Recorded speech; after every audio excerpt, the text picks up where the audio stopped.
ve ilk belli seviyede dil konuşma yeteneğiyle beraber ilk sorumluluğun olduğu noktadır diyebiliriz. Böyle düşündüğümüz zaman Adem'in o zaman vahye muhatap olarak davet ettiği insanlar sadece kendi çocukları değil, aynı zamanda kendi içinden çıktığı tür oluyor. O türdeki insanlara da anlatıyor, tebliğ yapıyor, din ediyor. O türün içinden de birçok insan Allah'ın dinine inanıyor. Ve bu şekilde düşündüğümüzde Adem'in çocukları ensestle mi çoğaldı şeklinde bir sorunun da bence cevabı oluyor. Yok, Adem'in etrafındaki ilk inananların birçoğu Adem'le aynı türden olan Homo sapiens sapiens'in içindeki diğer insanlar da onlara da yaptı. Adem sadece peygamberliğin başladığı nokta. Bence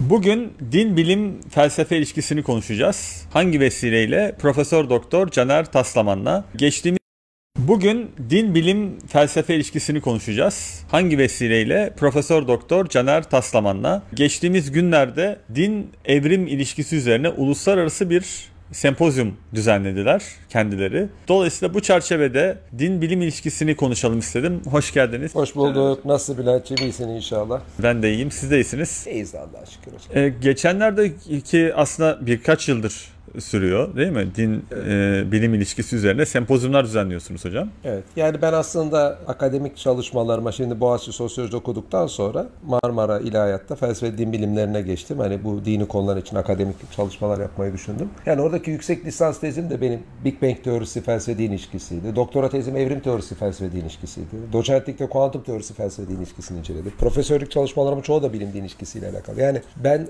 yıllardır aslında bilim din ilişkisi üzerine çalışıyorum. Fakat sonra arkadaşlarla beraber Bilim Felsefe Din Vakfı'nı da kurduk. Bunu yani kaliteli akademik çalışmaların yapıldığı, bilim felsefe din alanında ciddi çalışmaların yapıldığı bir alan olsun diye. Bu vakıf çerçevesinde de düzenliyoruz. Mesela bir evvelki senede Allah'ın varlığı ile ilgili argümanlar konusunu yaptık. Dünyada bu konuda en ön plana çıkan isimler Richard Swinburne gibi, Dean Zimmerman gibi, Rodney Holder gibi geçen sene geldi. Bu isimler din felsefesinde otorite isimler. Evet, yani dünyada bu konuda en ön plana çıkan 10-20 tane ismi çıkartsanız bunlar olurlar yani sonuçta. Rodney bunlar arasında çok tanınmış değil ama bana göre diğerleri kadar iyi. Yani Din'le, Zimmerman'la, Richard Swinburne, özellikle Richard Swinburne daha çok tanınmış. Sonra tabii bu senede şey yapalım dedik. Yani ben bu konunun tabii ki bilim din ilişkisi, akademik çalışmaların çok büyük bir kısmını oluşturuyor ama akademik çalışma olarak buna konsantre olmayanların da çok rahatlıkla anlayacağı bir husus var. Evrim teorisinin felsefe ve dinle ilişkisi geri kalan bilim din ilişkisiyle ilgili başlıklardan daha hayati, daha çok gürültü çıkartıyor, daha odak noktası. Madem öyle bu senede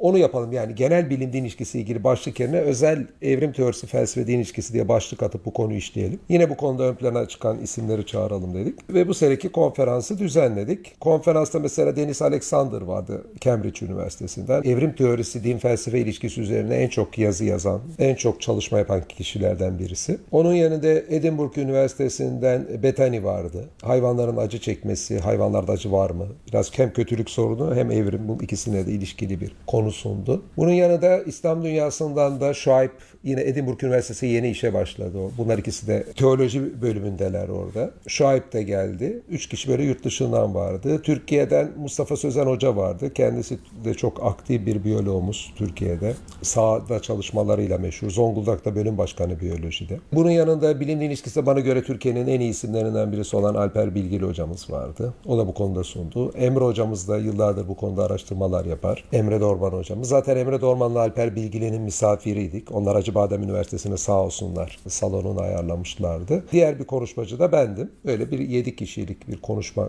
tüm güne yayılacak şekilde yaptık. Bence güzel, kaliteli bir konferans oldu. Tercümanlardan memnun kaldılar. Hep tercüman işinden çok korkarım. Çünkü İngilizceden Türkçe'ye, Türkçeden İngilizce'ye çeviriler vardı. Böyle bence oldukça yani Türkiye'de dengi ender yapılmıştır. Hiç yapılmamıştır değil mi? Ama ender yapılan kalitede bence bir evrim teorisi, felsefe din ilişkisiyle ilişkili bir konferans oldu. Hocam özellikle 1950'ler 60'lardan sonra bu evrim teorisi meselesinin, yani evrimin böyle bir inanç meselesine dönüştürüldüğünü görüyoruz. Özellikle muhafazakar dindar çevrelerde. Özellikle de son 15-20 yıldır da bir grubun bunu bayraklaştırdığını biliyoruz. Yani evrim varsa Tanrı yoktur. O halde evrimi reddetmeliyiz. Üzerinden, yani bu klişe üzerinden böyle bir gündem maddesi hep sürekli, hatta müfredattan çıkartıldı.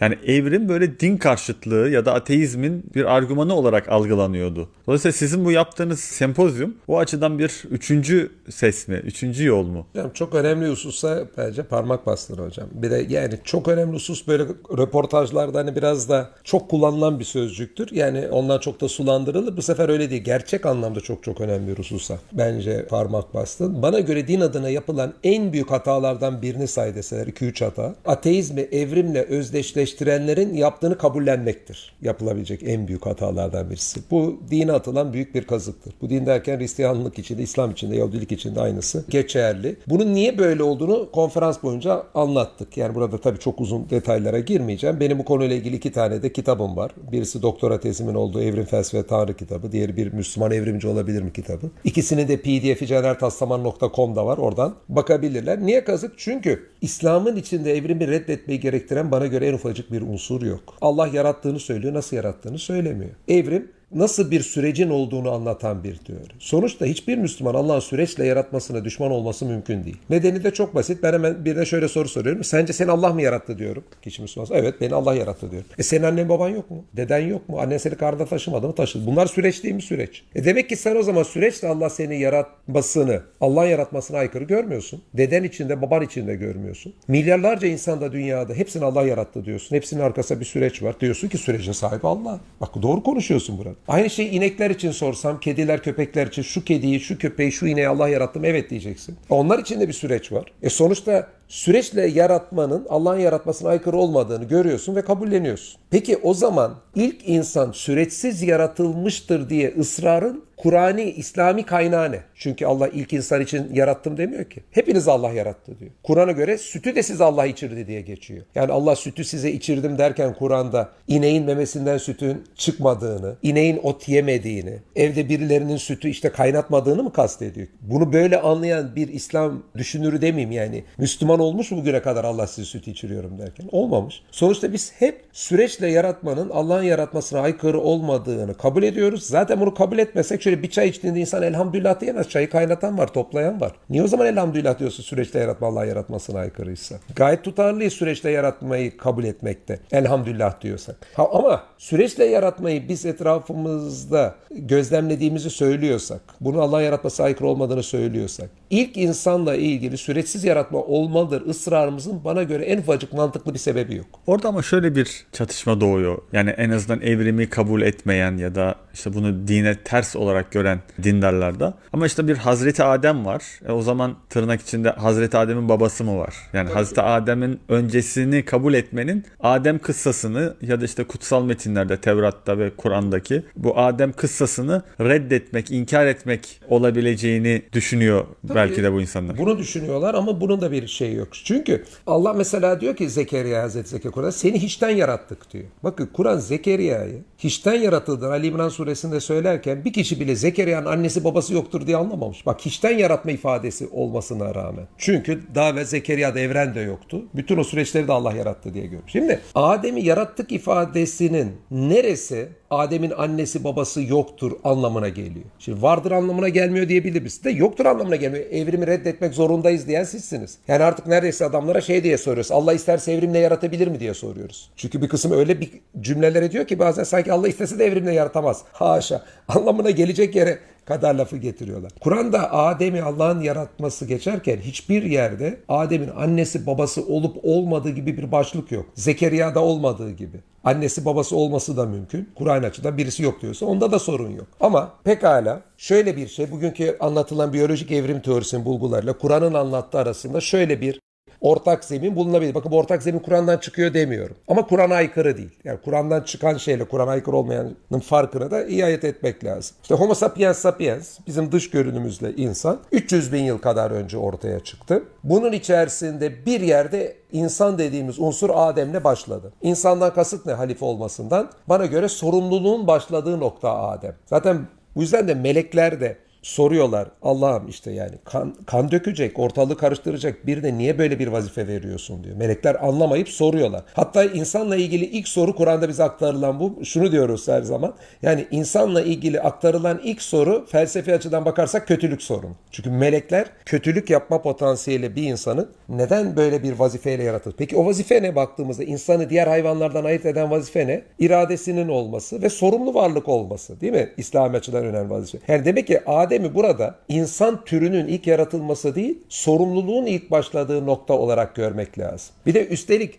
melekler eğer ki orada ortalığı karıştırma, kan dökme gibi Adem'in türünün özellik, çünkü kan dökme de bir türün içindeyseniz olabilecek bir şey değil mi? Tek başınaysa Adem'in kan dökücülüğünü tespit etmeleri mümkün değil. Her Adem yaratılmadıysa hiç değil. O cümleyi sorduklarında. Demek ki orada Adem'in içinde olduğu türün kan dökücü özelliğini görüyorlar ki o soruyu soruyorlar. Üstelik bir de Kur'an'da istafa ifadesi de geçiyor. Yani seçme ifadesi de geçiyor Adem'i. Kur'an'da mesela Hz. İbrahim'le Nuh için aynı ifade geçince Hz. İbrahim seçilmesi ne desek o dönemde birçok insan vardı. Allah onu peygamber olarak seç diyecekler. Nuh için aynısını diyecekler. Peki Kur'an'da Adem için geçen seçilme ifadesini. Şimdi bunları birleştirdiğimizde pekala şöyle bir şey düşünebiliriz. Homo sapiens sapiens içinde bir noktada Adem'le peygamberlik veya insanın sorumluluğu başladı. Ve burada bence Kur'an açıdan ilginç bir husus. Adem'in sorununa dikkat çekerken Allah meleklerin o sorusuna cevap olarak Adem'in dil konuşma yeteneğine atıf yapıyor. Dil konuşma insanın soyut düşünebilmesi için, iyilik ve kötülüğü yapabilmesi için, kültür oluşturabilmesi için olmazsa olmaz. Çünkü insanı diğer türlerden ayırt eden önemli bir özelliği kültür oluşturma özelliği. Yani şu çay bardağından, şu kütüphanedeki kitaplara, şu mikrofon, bilgisayara kadar her şey aslında bizim dil konuşma yeteneğimiz sayesinde oluyor. İnsanın işte bugün Gazze'de yaptıkları zulümün arkasında da dil var, değil mi? O tanklar, o kötülük organizasyonlar, ordular dille organize oluyor. Oraya yardım eden İyilik örgütleri de oraya kendi ekmeğini bölüştüren, kendi nafakasını bölüştürüp oraya yardım etmek isteyip canını ortaya koyanlar da dille organize ediyor. Yani insan türünün iyilik ve kötülük namına yaptıkları bütün şeyler aslında bizim dil kullanma yeteneğimiz sayesinde yapılmış. Ve Allah da Adem'le ilgili meleklerin anlamadığı soruya cevapta Adem'in bak bu böyle bir dil konuşuyor, buna bir dikkat edin tarzı bir dikkat çekmesi de bence enteresan. Yani Adem Homo sapiens sapiens türünün içinde ilk sorumluluk ve ilk belli seviyede dil konuşma yeteneğiyle beraber ilk sorumluluğun olduğu noktadır diyebiliriz. Böyle düşündüğümüz zaman Adem'in o zaman vahye muhatap olarak davet ettiği insanlar sadece kendi çocukları değil, aynı zamanda kendi içinden çıktığı tür oluyor. O türdeki insanlara da anlatıyor, tebliğ yapıyor, din ediyor. O türün içinden de birçok insan Allah'ın dinine inanıyor. Ve bu şekilde düşündüğümüzde Adem'in çocukları ensestle mi çoğaldı şeklinde bir sorunun da bence cevabı oluyor. Yok, Adem'in etrafındaki ilk inananların birçoğu Adem'le aynı türden olan Homo sapiens sapiens'in içindeki diğer insanlar da onları da yaptı. Adem sadece peygamberliğin başladığı nokta. Bence bu şekilde hem Kur'an'daki Adem kıssası hem biyolojinin dedikleriyle tamamen uyumlu bir model düşünebiliriz. Kur'an'da bu modele aykırı bir şey yok.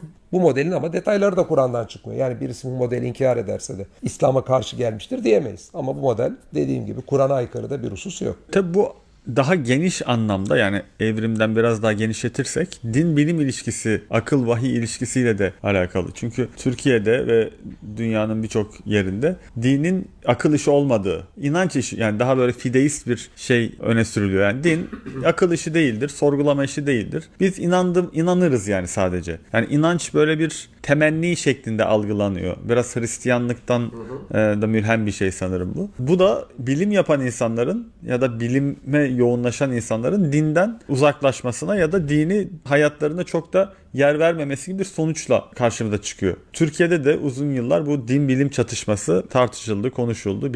Bilimcilik yapanlar, bilimle uğraşanların din karşıtı olması gerekiyormuş gibi sanki bir gereklilik varmış gibi bir algı yaratıldı. Siz aslında bunu da kıran bir şey yapıyorsunuz gördüğüm kadarıyla. Bu din bilim ilişkisi konusunda ne dersiniz? Yani bir üçüncü yol mümkün mü?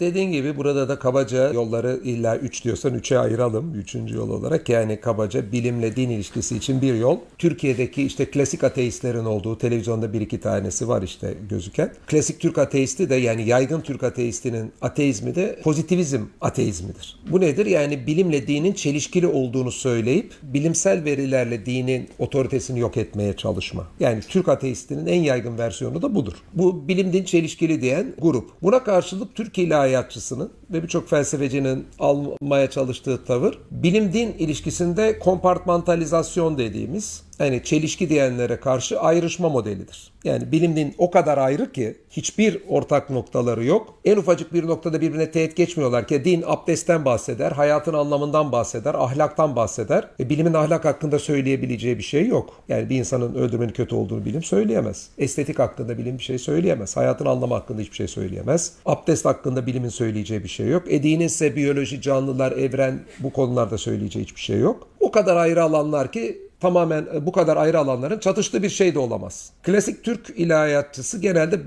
bu görüşe sığınmaya çalışmıştır. Üçüncü bir yol bence burada mümkün. Yani çatıştırmamak için Tamamen hepten ayrıştırmak. Şimdi bence zaten ayrıştıkları bir hususlar olduğunu söylemek mantıklı. Yani ben de abdest almayı din tarif ederken biyolojide mesela kuşların kanatlarındaki detayları tespit edip nasıl uçuyorları tespit etmeye çalışırken tamamen bilimle din aynı uğraştır demiyoruz. Fakat tamamen ayrıştırmanın da doğru olmadığı kanaatindeyim. Sonuçta birincisi, yani bana göre bilimin nasıl başarılı olduğunun daha derin sebebini açıklamakta bile dine muhtacız. Benim mesela Allah'ın Varlığı 12 delili kitabımdaki delillerden biri evrenin keşfedilebilirliği delilidir. İnsan işte evrende çok çok aciz. Kendi kalbinin atışına söz geçiremiyor. Şu anda konuşurken kalbimiz atıyor, söz geçiremiyoruz. Milyarlarca galaksinin içinde bizim galaksimiz bir toz zerresi. Biz bu galakside toz zerresi kadarız. Toz zerresi kadar bir yerden evrenin 13,8 milyar yıl önce, dünyanın 4,5 milyar yıl önce oluştuğunu anlıyoruz ve ilk dakikalardaki detayları çıkartıyoruz. Bunları çıkartıyoruz. Bütün bunlar bence bir açıklamaya muhtaç. İnsan nasıl bu kadar acizlik içinde, ki Einstein buna dikkat çekmiştir argüman şeklinde olmasından. İnsan bu kadar acizlik içinde nasıl evreni böylesine keşfedebiliyordur diye. Yani, ama bana göre bunun ancak Allah'ın evreni keşfedilmeye açık bir surette yaratması bana göre burada en iyi cevabı veriyor. Bu argümanların detaylarını merak eden benim evreni keşfedilebilirliği delilen oku. Ondan sonra baktığımızda evrendeki birçok hassas ayarlar var en başta. Yani evrendeki bütün sistem evrende canlının ortaya çıkması için kurulmuş. Canlılar dünyasını incelersek canlıların dünyasında müthiş bir çeşitlilik var. Evrendeki bu potansiyelin nereden geldiğini de bence en iyi şekilde din açıklıyor. Kısacası bilimin bize sunduğu veriler, canlılardaki çeşitlilikten, evrendeki hassas ayarlardan, bilimin başarılarına kadar bütün bunların hepsinin neden olduğuna ilgili açıklamada, işte yani bilim, daha şöyle diyeyim, yani bilimsel başarının kökeninden evrendeki yasaların neden böyle olduğuna kadar hepsi bilinçli, kudreti ve ilmi yüksek bir Allah evreni yarattığı izahıyla en iyi şekilde açıklanıyor. Bu yüzden bence tam bir kompartmantalizasyon mümkün değil. Biz bilimin başarılarından evrenin hassas ayarlarına kadar gidince dinin getirdiği açıklamayla en iyi şekilde anlıyoruz. Aynı şekilde evrenin kökenini açıklayan Big Bang, entropi gibi yasalar için de bunu söylerim. Ben mutlak kompartmantalizasyon, yani kısmi kompartmantalizasyona diyeceğim bir şey yok ama mutlak bir kompartmantalizasyonun da yanlış olduğu kanaatini bu. 19. ve 20. yüzyıl pozitivistleri ve Türkiye'deki işte belli kimselerin bilimi kullanarak dine yaptığı saldırılardan bir korunma refleksi olarak bazılarında gelişmiştir. Ve klasik Türk ilahiyatçısının birçoğu da bilimi iyi bilmediği, araştırmadığı ve araştırmaya değer görmediği için biz de Batı'nın yaptığı gibi böyle fizikçi, biyolog ve aynı zamanda din adamı modellerini iyi bir şekilde yetiştiremediğimiz için bizimkiler bilimsel izahlara hiç bulaşmalarına olarak vermeyecek kompartmantalizasyoncu modelleri benimsemişlerdi. Bu ise tabii kısır kalmıştır evrene bakış falan. Bu tip bakışta bence kompartmantalizasyon modellerinde kısır kalmıştır. Yine özellikle son birkaç yıldır çok da gündemde işte gençliğin işte deizme, ateizme ya da agnostikliğe kaydına dair, gençlerin sorularına dindarların cevap veremediğine dair böyle bir genel bir şey var, bir söylem var. Bunda tabii dindarlardan da kaynaklanan belki problemler var. Peki gençlerin bu sorularına, yani akli sorgulamalarına yönelik nasıl bir söylem geliştirilmeli? Ya da siz neler yapıyorsunuz? Hocam şimdi pozitivizmin ataklarıyla, yani Allah'ın varlığını savunmak biraz saftorikliktir, böyle pembe dünyalı ilahiyatçıların işidir gibi bir anlayışı millete yaydılar. İşin kötüsü bizim ilahiyatçılardan böyle cemaatçilere kadar birçok kimse de bu kafaya geldi. Oysa ben evrene baktığımızda veya insan fıtratına baktığımızda Allah'ın varlığı ile ilgili ileri sürülen argümanların oldukça güçlü olduğu kanaatindeyim. İsterse insan bilincinden hareket eden argümanlar, ister ahlaktan hareket eden argümanlar, ister işte evrenin keşfedilebilirliği, evrendeki potansiyel, evrenin başlangıcı, hassas ayarla hangisini hareket edersek edelim Allah'ın varlığıyla ilgili elimize güçlü argümanlar olduğu kanaatindeyim. Bunları bir kenara bırakmak bir Müslümanın kendini atabileceği en büyük kazıktır. Öncelikle bunu söylemeliyim. Yani ateizme karşı bence durduğumuz nokta oldukça güçlü ama modern ateizmi iyi bilmek zorundayız. Yani çok yüzeysel argümanlarla gidip de sanki Müslümanların bu konuda verecek cevabı yokmuş gibi bir izlenim oluşturmamamız lazım. Ama ateistlere karşı verecek sözümüz var mı yok mu merak edenlere benim internette videolarım var, istiyorsa ateistlerle işte seyredebilirler. Seyretsinler, var mı yok mu karar versinler. Deizm için de aynı şekilde söyleyeyim. Deizm meselesine gelince bence Kur'an'ın içeriğini incelediğimizde de deizme vereceğimiz iyi cevaplar olduğu kanaatindeyim. Kur'an'ın içeriğinden hareketler. Yani 7. yüzyılda bir insan veya insan topluluğunu Kur'an'ı yazamayacağı kanaatindeyim. Bu nedenlerini de televizyon programlarında anlatıyorum. Kur'an'ın kozmolojisi, canlılar hakkında söyledikleri gibi unsurlardan. Ayrıca tabii ki Kur'an'dan bağımsız olarak şunu da eklememiz lazım. Allah'ın varlığı temellendirildikten sonra bence her zaman din meselesine gelmek lazım. Ama Allah'ın varlığı anlaşıldıktan sonra, insanın dine ihtiyacı da anlaşıldıktan sonra otomatikman bu şu anlama geliyor. İnsanın dine ihtiyacı eşittir. İnsan dine muhtaç edilmiş, değil mi? Allah yarattı anladınız. İnsan dine muhtaç anladınız. Muhtaçlık artık muhtaç edildi demek. Allah'ın insanı dine muhtaç edip de göndermeyeceği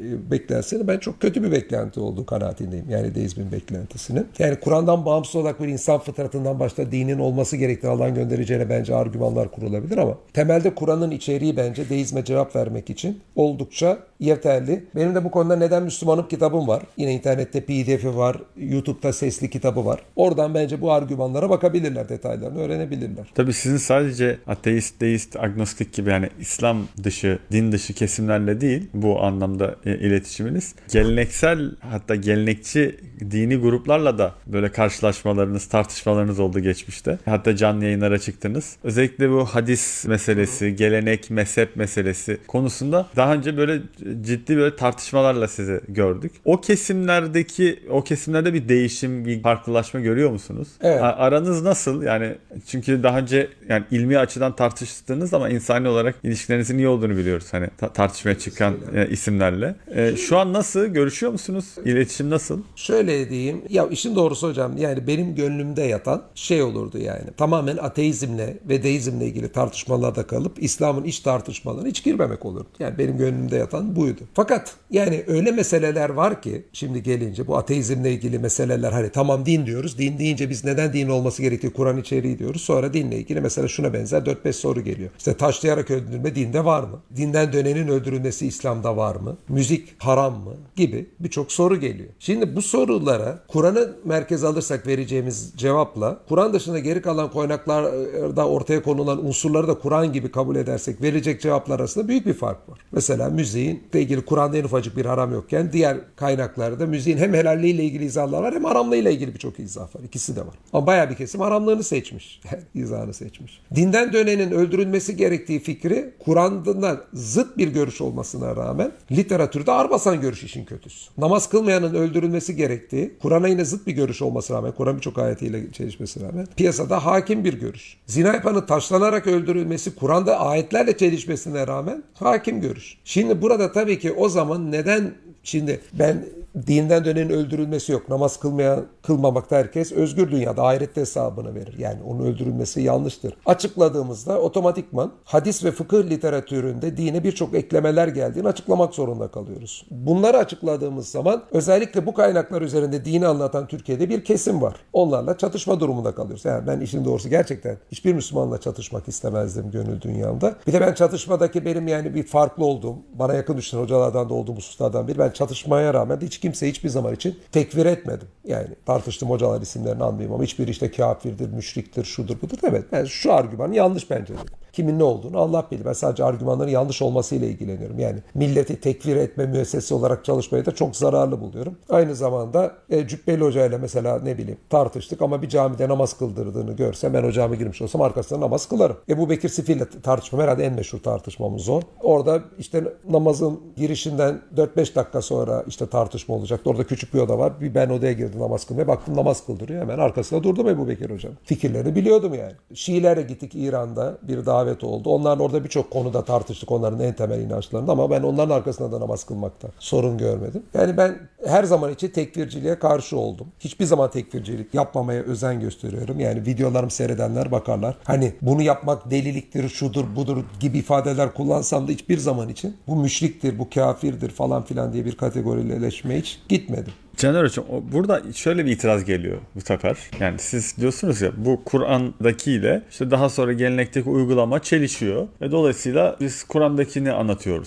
Yani temel şeyiniz bu. Ama işte bunun hani klişeleşmiş hali, gerçek İslam bu değil demek zorunda kalıyorsunuz. Bu sefer bazı ilahiyatçılarda, bazı profesörlerde, bazı hocalarda şunu diyorlar. Hatta yani bırakınız İslam'ın dışında isimleri. Bazı Müslümanlar da şunu diyorlar. İyi de yani gerçek İslam diye bir şey yok ki. Sonuçta İslam işte uygulanan şeydir. İşte gerçek İslam Taliban'dır diyor mesela bir profesör. Yani gerçek İslam olandır işte. Yani gerçek İslam diye bir şey yoktur. Müslümanlar neyi uyguluyorsa o İslam'dır. Yani bunu zorlama yapıyorsunuz. Siz Kur'an'dan anladığınızda hani siz insanlara güzel bir şey anlatmaya çalışıyorsunuz ama bunun tarihsel boyutu, işte bunun yaşanmışlığı budur gibi bir itirazla da karşılaşılıyor. Ona ne dersiniz? Tabii şöyle bir şey var. Yani ben bunu beğenmedim. İşte şöyle diyeyim. Namaz kılmayanın öldürülmesi, ay iğrenç, çok çirkin. Müzik çok güzel, dinlensin. Demek ki müzik helal. Demek ki namaz kılmayanın öldürülmesi deseydik bu doğru olurdu. Biz bunu yaparken kendimce bir metodoloji en azından ortaya koyuyoruz. Neden böyle düşündüğümüzün gerekçelerini ortaya koyuyoruz. Mesela nedir? İşte Kur'an ayetleri, Kur'an'ın farz ve haramları konusunda yeterli olduğunu beyan ediyor diyoruz mesela.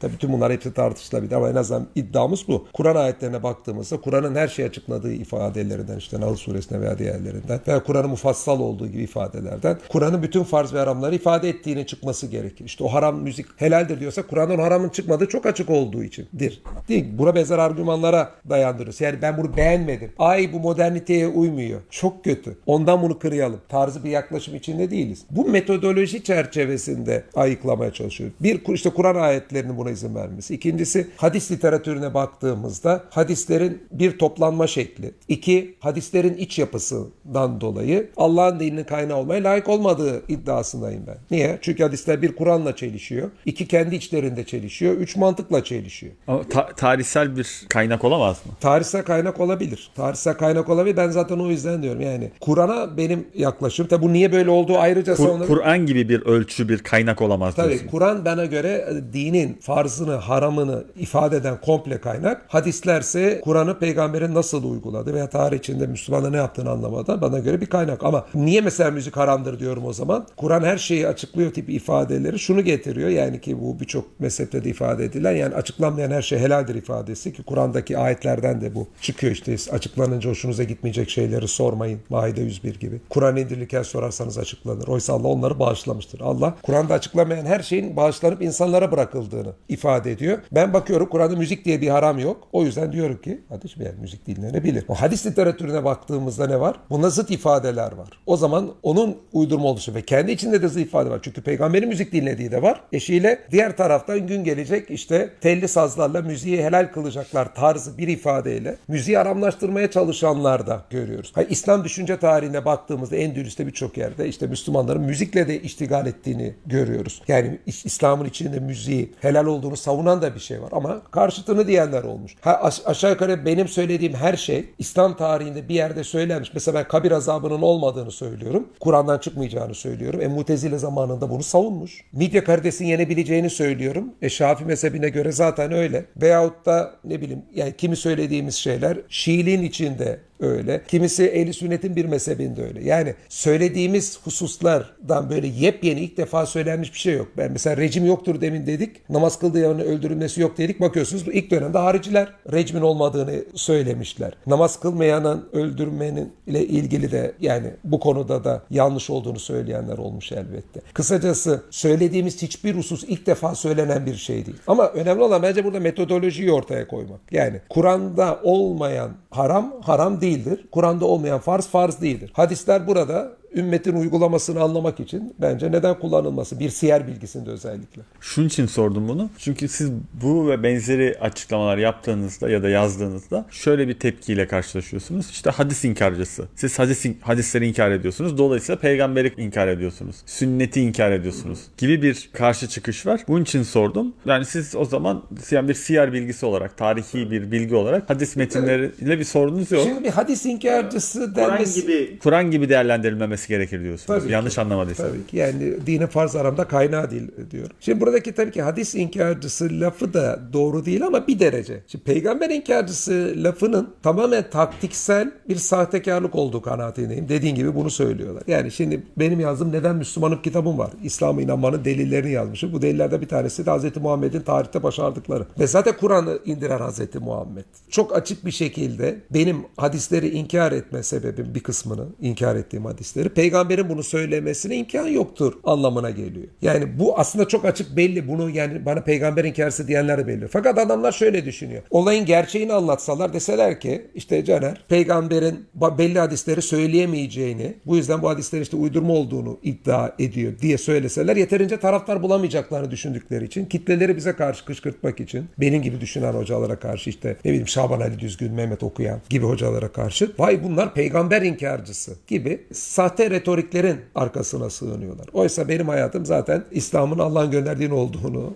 anlatmayla veyahut da yani bu dini yaşamaya çalışmakla geçiyor. Tabii ki beni eleştirebilirsiniz ama burada da dürüst namuslu olmak lazım. Ben yani bunlar sünneti işte kabul ederlerken Allah dışında başka bir ilah buldular, o tanrıdan din aldılar gibi bir söyleme giriyor mu? Girmiyorum bunlar. Hadislerin de Kur'an gibi vahiy olduğunu düşünüyorlar dini kaynağı diye. Yanlış bir çıkarımla bu yanlış sonuca ulaşmışlar. Doğrusu budur diyorum. Buna benzer bir açıklama yapıyorum. Ondan bence yani sahtekarlığa gitmemek lazım. Aynı şey tarihte baktığımızda Ebu Hanife'ye yapılmış. Ebu Hanife de hadis inkarcısı diye eleştirilmiş. Ebu Hanife de diyor ki ya kardeşim bizim diyor yani hadisleri inkarımız Resulullah'ın inkarı değildir. Kitabullah tasdiktir. Allah'ın kitabını tasdiktir. Bunda şunu demek istiyoruz. Yani peygamber Kur'an'la çelişmez. Kur'an'a aykırı bir söz söylemez demek istiyoruz. Yoksa peygamber hiçbir şekilde inkar etmiyoruz diyor Ebu Hanife. Ne zaman bu? 2. yüzyıl. Yani aynı demek ki hadislerin kabul edilip inkar edilmesi üzerinden tartışma aynı şekilde 2. yüzyılda çıkmış. Özellikle Ehl-i ekolü, Ebu Hanife ve yanındakiler ve Mutezili hadislere karşı çok daha eleştirel olmuş. Her ne kadar bugün kendini Hanefi olarak nitelendirenler ehli hadis diyeceğimiz Şafilerden, Hanbelilerden de daha hadisçi bir görüntü çizseler de ortaya koysalar da biz aslında realiteye, tarihsel realiteye, mezhepler tarihine de baktığımızda aslında hadislerin içindeki uydurmalara karşı çekinik olan ve bunları eleştirenler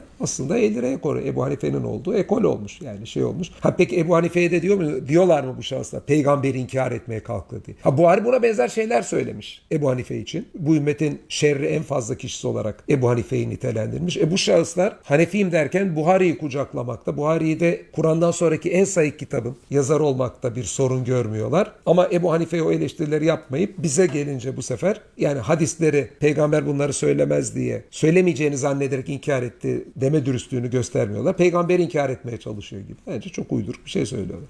Tabii burada Caner Hocam şöyle bir durum da var. Kur'an'ın ve dinin sosyal boyutu da var. Sizin o konuda da bir hatta çalışmanız olduğunu hatırlıyorum. Vallahi hocam ben 2 tane doktora yaptım. 2. doktoram küreselleşme sürecinde Türkiye'deki İslam. Evet. O biraz din sosyolojisi, genel sosyoloji, siyasal bilimler böyle karışık bir tezdir. Hepsinin harmanlanması ama ben bilim-din ilişkisi %80'inden fazlasını aldığı için çalışmalarımın o konuya o kadar çok girmedim. Biraz önce de değindiniz. Yani şu an işte 8-9 aydır süren Gazze'de bir soykırım var. Tabii kötülük probleminden bahsettik. Yani bir zulüm, mazlum, işte bir çelişkisi var. Dünya tarihi bu şekilde de ilerliyor. Kur'an'ın da temel şeylerinden birisi, kavramlarından birisi. Malumunuz işte Firavun, Musa kıssası vesaire. Kur'an'ın bir sosyal adalet ve bir sosyal mesajı da olduğunu biliyoruz. Bu konuda dindarların biraz eksik kaldığı gibi bir eleştiri de var toplumda. Yani hem ülkemiz açısından, ülkemizde çeşitli haksızlıklar, hukuksuzluklar yaşanıyor hem de dünyada. Ama böyle dindarlar insanlar, özellikle bazı hocalar böyle polemiklere dalmış gibi, kendileriyle birbirleri arasında bir kavga dövüş içerisindeymiş gibi bir görüntü de oluşuyor. Bu konuda ne dersiniz? Gerçekten bu algı doğru mu? Yoksa abartılıyor mu? Yani Kur'an'ın bir sosyal adalet mesajının... Yani Kur'an'ın toplumla ilgili mesajlarının olduğu çok açık yani. Tabi bu üzerine çok konuşulacak bir konu. Hangisi ne kastediliyor diye. Şimdi hocam doğru tavır yani de olmakla yani doğru düşüncede olmak da tam aynı şeyde değil. Yani baksak Gazze'yi kınama gibi doğru bir düşünce konusunda Türkiye'de pek muhalif bir ses ben görmedim hiçbir cemaatte. Ben en muhalif olduğum hocalarla da tamamen aynı düşünüyoruz. Gazze'de büyük bir zulüm var. Keşke durdurulsa diye geliyoruz. Yani buradaki düşünce konusunda hiçbirimizin bir sıkıntısı yok. Doğru düşüncede. Ama eyleme gelince yani İslam alemine baktığımızda yani şu an içinde düşünmemek lazım. Bugüne kadar Müslümanların güçsüz olarak bugüne gelmesi, bugün bunun yapılabilmesi, artı bugün verdiğimiz tepkide herhalde eylem açısından çok büyük eksikliklerimiz var. Yani bazı konular var özellikle sosyal adaletle ilgili dediğin gibi. Ben baktığımda şunu görüyorum. Herkes doğruyu söylüyor. Yani iman konusunda onunla bir sıkıntı yok. Düşünce tarzımızda emin olmamızda. Ama amel konusunda çok büyük eksikliklerimiz var. Mesela nedir? Herkes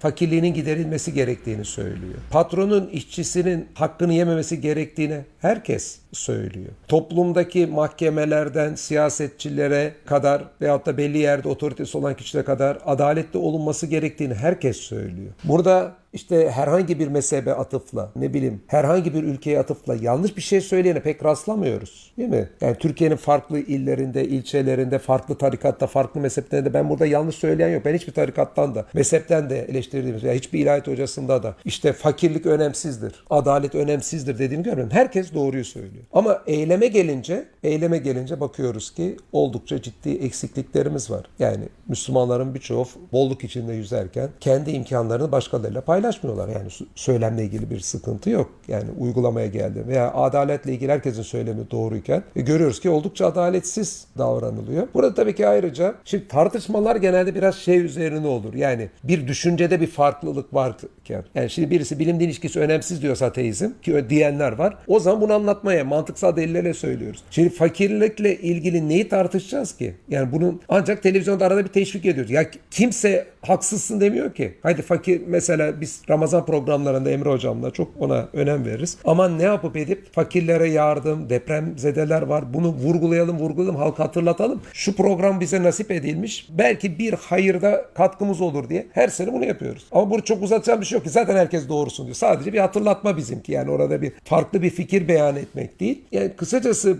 bu tabii ki o zaman çok uzun bir dikkat çekici bir tartışmaya dönüşmüyor bu. Herkes aynı şeyi söylediği için. Ama burada şeyi tartışmamız lazım belki de bu sefer yani. Neden hepimiz doğruyu söylerken gerçek şekilde fakirlere gerekli özeni göstermiyoruz? Neden yeterince adaletli bir sistem kuramıyoruz gibi soruları sormamız lazım. Eksik nerededir diye yani onları masaya yatırmamız lazım. Evet ama yani bir de burada zaten çok ses de getirmez. Herkes aynı şeyi söylüyor. Yani atıyorum üniversitede birisi kalkıp da kardeşim öğrenciler Gazze'deki zulüm dursun dersen öğretim üyeleri de dursun diyor. İdare de dursun diyor. Yani çok medyaya yansıyacak bir şey yok. Şimdi tabii orada dursun diyen o cesur çocuklara yönetim polisler gidip baskın yapıyor öğretim üyelerine diğerine zulüm ediyor. Tabii ki olay da daha çok konuşulur bir hal alıyor oradaki. Yani bizim bence doğru yerde olmamızla alakalı bir sıkıntı yok. Ama ne yapıyoruz sonuçta yani? Pratikte tabii ben de bunu konudan da biraz da şu açıdan da bazen konuşmaya çekiniyorum. Ne yapıyoruz diye sorduğumda haydi sen söyle ne yapalım desen kısa vadeli bir ciddi bir şey söylemekte de sıkıntı çekiyoruz. Yani herkesin söylediğini tekrar etmekten de çekiniyoruz. Yani çünkü herkes zaten zulüm yapılıyor diyor. Yani millet birazcık artık zulüm olduğunu duymak değil, çaresinin ne olduğunu duyup çaresine geçiş yapılmasını istiyor. İnşallah da o günleri görürüz. Müslümanların içerisinde cemaatleşmeler olduğunu görüyoruz. İşte bunlardan bir tanesi hatta darbe girişimine kadar ülkenin şeyine yansıdı. İşte FETÖ diyoruz artık ona. İşte Fethullahçılar, hizmet vesaire deniyordu daha önce. Cemaat deniyordu. Ama sadece onunla sınırlı olmadığını biliyoruz. İşte tarikatlar var hala işte Türkiye'de ve İslam dünyasında etkin gruplar bunlar. Bu grupların bir araya gelmesi, bu grupların makul bir seviyeye gelmesi açısından nasıl bir tavır sergilenebilir? Cemaatler konusunda... Vallahi hocam bu konuda şunu söyleyebilirim. Yani son 10 yıla bakalım televizyonda. Şunları kim eleştirmiş diye soralım. 1. Mehdiyet yani uydurmadır. Bir cemaatin lideri ben Mehdi'yim, bu ümmetin lideriyim falan filan diyorsa oradan kaçın. Allah Hz. Muhammed'den sonra hiçbir lider özellikle Mehdi gelecek diye dikkat çekmedi Kur'an. Bunu kimler eleştirmiş televizyonda hiç? 2. Peygamberle görüştüm. İşte peygamberden mesaj alıyorum. Allah'la görüştüm. Mesaj alıyorum. Bunları diyenden kaçın. Bunlar kendi yalanlarını millete empoze etmek için şunu yapıyorlar. 3. Tarikatlardaki şeylerle, liderlere, yöneticilere kendi zihninizi emanet etmeyin. Sonuçta hepiniz Allah'a karşı mesulsünüz. Ders aldığınız, bir şeyler öğrendiğiniz birileri olabilir. Ama zihninizi bunlara teslim etmeyin. Çok basit bir soru soruyorum. Yani son 10-15 yıla bakılsın bunları kim söylemiş? Ben şunu çok rahatlıkla söyleyebilirim. Yani 15 yıldır aşağı yukarı televizyondanım. Çıktığım günden beri bunları söyledim. Ve ilk yıllarda bu Mehdi'yim diye ortaya çıkanlara, işte ben işte bu ümmetin lideriyim, şuyum buyum diye ortaya çıkanlara itibar etmeyin diye söyledik diye cemaatlerden yemediğimiz hakaret kalmadı. En sonunda ne oldu? Darbeden sonra bu sefer vay işte bu Mehdiyetle milleti kandırdılar falan filan noktasına onlar geldiler. Biz peygamberi rüyada gördük diye milleti uyutuyorlar dedik. Baktığımızda olamaz mı, görüşemez mi diye cemaatlerde işte kendi liderleri de aynı şeyi söyledi diye bizi eleştirenler. Vay adam peygamberle rüyada görüştüm diyerek işte darbeye motive etmiş adamı diye daha sonra eleştiri getirdiler. Yani bir bakıyorsunuz yani bize televizyonda söyledikleri muhalif olan kesim var. Aynı şekilde bize muhalif oluyorlar. Aynı dönemde bu söylemleri Mehdiyet söylemleriyle peygamberle görüşme söylemlerine bunlar destek veren ekip. Zamanında bize etmedikleri hakaret şey kalmadı. Bu ortaya çıktıktan sonra ya siz haklıymışsınız bu hususta gibi en ufacık bir cümle duymadık. Hala tam gaz devam ediyorlar. İşte falancanın Mehdiyeti yanlış ama bizim Gavs. İşte bizim lider, bizim asrın müceddidi havasındalar hala. O rüyada görmedi de peygamberi bizim şeyh gördü anlamında. Hala aynı kafada ilerliyorlar. Sonuçta bunların arkasında cemaatler var. Biz siyasetten, televizyon istasyonlarından hiç kimseden bir destek de istemedik. Ama en azından şunu istedik kardeşim. Köstek olmayın. Yani biz bunları anlattık televizyonda. Üstelik hiçbir televizyondan bazıları gibi para falan da almadık. Şey etmedik yani. Sonuçta işte çıktı. Sonucu gözüktü anlattıklarımızın. Ya bu olaylar olmadan, darbe olmadan evvel bu ana hususlarla ilgili milleti uyaran şunlardı demediniz. Yine bizi bu sefer öbür cemaatleri eleştiriyoruz diye sakıncalı ilan edip televizyonlarınıza çağırmıyorsunuz. Şimdi adlarını vermek istemiyorum. Ya ben televizyona çağırma değil ki zaten çıktığımız televizyonlar var. Şimdi televizyona bizi beğenmeyip de çağırın masalarda sorun değil. Fakat özel tavır gösterip bizi çağırmıyorlar. Özel tavır göstermelerinin sebebi ne? İşte cemaatlerin bu tip söylemlerine yaptığımız eleştiriler. Buradan bunu da anlıyoruz ki bu televizyon istasyonları da belli gruplarda adlarını almak istemiyorum. Olaydan yeterince akıllanmamışlar. Yani sonuçta asıl sorunun milleti gütmeye çalışan şeyhler, liderler olduğunu, yok Allah'la görüştüm, peygamberle görüştüm diye ortaya çıkanların asıl sorun olduğunu anlayamamışlar. O bir şahıs, bir vaka sadece sorun zannediyorlar. Bataklığı kurutmaya diye meşhur bir ifade vardır. Hani bataklığı kurutmadan sineklerin peşinde olmaya devam ediyorlar. Peki kendi şeyhiyle görüştüğün, Hazreti Peygamber'in görüştüğünü açıkladı mesela bir hoca son günlerde. Dediğiniz gibi Allah'la görüşüyorlar, peygamberle görüşüyorlar. Peki Diyanet İşleri Başkanlığı mesela bu konuyla ilgili ben sitelerine baktım. Bir tane açıklama yok. Hani değil mi? O bir kamu kurumu. Vergilerimizle orada çalışıyor Diyanet İşleri Başkanlığı. Mesela bu konuda Diyanet İşleri'nin sessizliğini neye bağlıyorsunuz? Ya bu gibi Diyanet konularda. İşleri hocam diyecek şey çok. Şimdi Diyanet İşleri bunlar örtüyü destek veriyor. Mesela bu izanda destek vermiyor ama mesela bu cemaatlerden kimselerin kendi dergilerine yazısını alıyor, şunu bunu alıyor. Zamanında deizm gibi bizim Türkiye'de en çok kimseye ulaşıp en çok anlattığımız konularla ilgili sayılar bile çıkarttığında mesela bizden yazı almıyor veya bizde niye sakıncalı ilan ediyor. Niye? Çünkü Diyanet bizden yazı alırsa ederse o cemaatlerden tepki gelir diye. Yani Diyanet susup cemaatlere karşı sessizlik politikası olsa bir şey demeyeceğim. Bir de bir baktığınızda bu cemaatlerin bu izaları yapan arkadaşlar ahirete intikal ediyor. Bunların cenazede ilk bunlar sırada duruyor. Yeni şeyh seçiliyor. İlk bunlar şeyhi tebriğe gidiyorlar. Yani çok şeymiş gibi. Yani sessiz olsalar anlarım. Bunlar cemaatleri yok sayıyorlar derim. Yok sayarak bunlar hakkında olumlu olumsuz hiçbir yorum yapmıyorlar. Böyle bir politikaları var derim. Yani ama durum öyle de değil. Yorum yapmamakla da kalmıyorlar. Birçok şeyde bir de bunlara destek veriyorlar. Ne diyelim yani? Evet doğru. Yani durum belli. Ben yıllarca şunu gördüm. Diyanette hiçbir şey beklemeyeceksin. Ben kendim Allah rızası için ne yapabilirim diye görüyorum. Ben mesela birkaç arkadaşımla şeyi organize ettik. Türkiye'deki Hristiyan misyonerlere cevap vermekle ilgili şey yaptık. Mesela birisi işte senin de arkadaşın Zafer Duygu hocamız veya buna benzer hocalarımızla organize oldu. Hristiyan misyonerlerin en çok olduğu şehirlerde kimi zaman böyle toplantılar düzenliyoruz. Niye yanlıştır diye. Veya ateizme arkadaşlarla konferanslar düzenliyoruz buna benzer. Bana birçok geliyor. Hocam işte Diyanet bunu yapmalı diyeyim. Ya Allah kaçında hepimiz Allah'a karşı mesulüz. Biz Allah rızası için ne yaptık diye. Valla Diyanet'te kendinden Diyanet'tekiler mesul. Onlar onu düşünsünler. Ben ama hiçbir zaman şunu yapmayı düşünmüyorum. Diyanet'in vazifesi bu. Ben kenarda oturayım demiyorum. Biz ne yapabiliriz diye bakıyoruz. Yapıyoruz. Ama bir bakın demin saydığımız konular yapayım. İslam'ın ötekileriyle Diyanet'in ciddi bir çalışmasına tanıklık edebiliyor muyuz? Mesela İslam'ın ötekilerini sayayım, işte ateizm, yani dünya çapında ötekileri, deizm, dinlerin inkarı, Hristiyan misyonerlik çok organize bir yapıdır. Artı New Age dinler. Bunları mesela ben birçok arkadaşım Bilim Felsefe Din Vakfı'nın bünyesinde bunların hepsine cevap vermeyle uğraşıyor. Bak, İslami cemaatlerle bu atışmalar bizim yan ürün. O müzik falan diye geçiyor. Yani asıl odak noktamız bunlar. Diyanet bununla ilgili ne yapıyor? Diyanet ve cemaatlerin yaptığını sayayım Türkiye'de. Türkiye'de bir Müslüman pasta var. Pastayı büyütmeye çalışmıyorlar. O pastadaki kendi dilimlerini büyütmeye çalışıyorlar. Oraya gitme, bize gel. En doğru İslam'ı biz anlıyoruz. Niye? Onun şeyhi Gavs değil, gerçek Gavs bizim şey. Bizimki asrın müceddidi. Bizimki kainatın imamı. Bizimki Mehdi. Değil mi? Asıl Mehdi bizimki. Yani öbür cemaate gidecek adamı kendini almaya çalışıyor. Diyanette falanca cemaatleri dinlemesin de bizi daha çok dinlesin gibi dertlerde. Ama baktığımızda ateiste, deiste, Hristiyan misyoner gibi İslam'ın ötekileri diyeceklerimize hiçbir şey yok. Ciddi anlamda çok zayıf. Ve ancak zaten Müslümanım diyenleri kabul edip o pastayı, bu pastayı nasıl kendi istediğimiz gibi şekillendirizin derdindeler. Ne yazık ki Diyanette, cemaatlerde. Çok teşekkür ediyoruz Caner Hocam. Ben teşekkür ederim. Sağ olun.